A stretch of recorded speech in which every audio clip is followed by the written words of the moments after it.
The Hiroshima and Nagasaki Holocaust, the day the sky turned to fire, a moment when the world froze in shock, witnessed the devastation that changed history forever. Imagine a serene summer morning, children playing, markets thriving, workers heading to their jobs, and families starting their day. Then, without warning, the sky erupts into an unbearable blaze, followed by a wave of destruction that engulfs everything in sight. The world had never witnessed such devastation, and history was forever altered. This was no natural disaster, nor just another battle in a brutal war. This was the nuclear catastrophe of Hiroshima and Nagasaki, an event so catastrophic that its impact still lingers in the minds of humanity today. The atomic bombings of these cities became the most haunting symbols of modern warfare. They didn't just signal the end of World War II. They marked the dawn of a terrifying new era, the age of nuclear weapons. The scars left behind were not only on the land and its people, but also on the collective memory of the world, a grim warning of the consequences of unrestrained human power. The path to destruction. By the summer of 1945, World War II was in its final stages. The Axis powers had crumbled one by one, with Nazi Germany surrendering in May. However, Japan, resilient and unwavering, continued to fight. The United States, weary of prolonged warfare and the staggering loss of life, sought a decisive and swift end to the conflict. In a highly secretive project known as the Manhattan Project, scientists had developed the most powerful weapon the world had ever seen, the atomic bomb. The Manhattan Project, led by renowned scientists such as J. Robert Oppenheimer, Enrico Fermi, and Niels Bohr, involved thousands of researchers working tirelessly across secret facilities in the United States. Years of theoretical and experimental physics had culminated in a weapon that could unleash an unimaginable amount of energy. The decision to use the bomb, heavily debated among military and political leaders, was ultimately made by President Harry S. Truman. He believed it would end the war swiftly and save countless lives, especially those of American soldiers who would have to invade the Japanese mainland. However, this decision came at a moral cost that the world would grapple with for generations. Hiroshima, August 6, 1945. At precisely 8:15 a.m. on August 6, 1945, the B-29 bomber Enola Gay soared over Hiroshima, a city of approximately 350,000 people. The bomb, known as Little Boy, was released from an altitude of 31,000 feet. Moments later, a blinding flash illuminated the sky, followed by an explosion equivalent to 15,000 tons of TNT. The temperature at the hypocenter reached a staggering 7,000 degrees Fahrenheit, vaporizing everything within a 1-mile radius. The impact was catastrophic.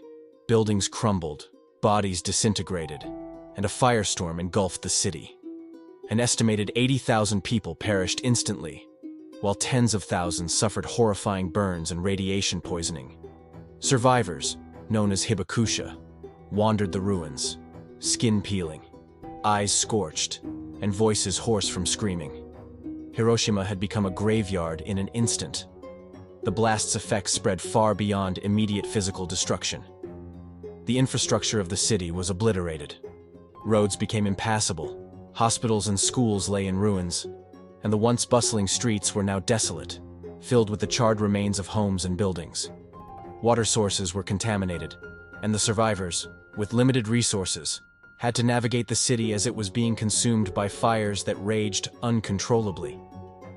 The air was thick with smoke and dust, and a choking stench of death lingered in the atmosphere.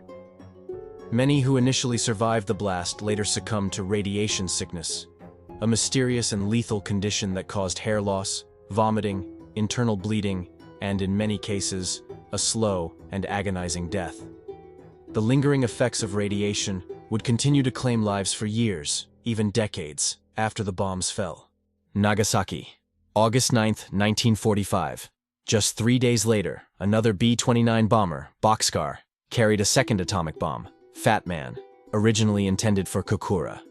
Due to poor visibility over the Kokura arsenal, the target was changed to Nagasaki, an industrial city with a population of about 263,000. At 11:02 a.m., Fat Man exploded over the city with a force of 21,000 tons of TNT. Unlike Hiroshima, Nagasaki's terrain, surrounded by hills and mountains, partially shielded it from total annihilation. However, the destruction was still immense. Around 40,000 people died instantly, and another 40,000 succumbed to injuries and radiation effects in the following months. The once thriving city, known for its shipbuilding industry and bustling port, was now a wasteland, with corpses scattered in the rubble and survivors struggling for medical aid that did not exist.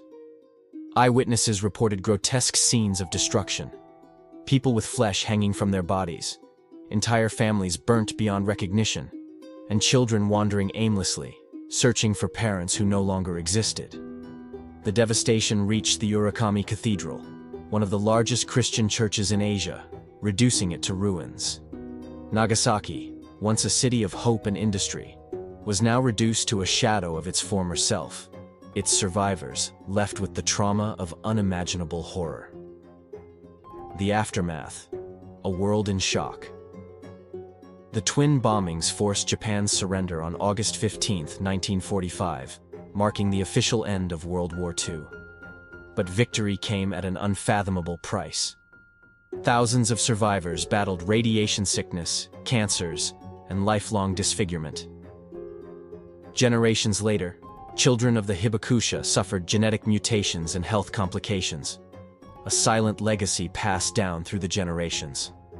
The horror of Hiroshima and Nagasaki ignited a global debate about nuclear warfare. The world had witnessed the full potential of atomic destruction, sparking the Cold War's nuclear arms race, with countries racing to develop their own nuclear arsenals. This led to the eventual establishment of nuclear non-proliferation treaties, and the formation of international organizations such as the United Nations to prevent further use of such weapons. Scientists, historians, and politicians have continued to debate whether the bombings were necessary, with some arguing that Japan was already on the verge of surrender. The ethical dilemma of whether the bombings were justified remains a divisive issue to this day. A lesson for humanity. Hiroshima and Nagasaki were not just cities. They became symbols of the darkest capabilities of mankind. The bombing served as both a warning and a tragedy, reminding us that war, when waged with such weapons, has no true winners. Today, Hiroshima's Peace Memorial and Nagasaki's Atomic Bomb Museum stand as solemn, eternal reminders of that fateful August. The preserved remnants of buildings, twisted metal, and charred ruins are a haunting testament to the ferocity of the atomic blasts. The stories of the Hibakusha, the survivors, echo through these sites, their faces marked by both pain and resilience as they recount their experiences and the horrors they witnessed. Melted artifacts, personal belongings, and images of once thriving cities reduced to ashes stand as physical proof of the devastation that altered the course of history. These memorials, visited by millions each year, serve not only as reminders of the past, but also as shrines of peace. They urge visitors to reflect on the unimaginable cost of war, urging future generations to carry the message of peace forward. The exhibits, which include heartfelt survivor testimonies and poignant visual displays, strive to ensure that the lessons of Hiroshima and Nagasaki are never forgotten. Their message is clear.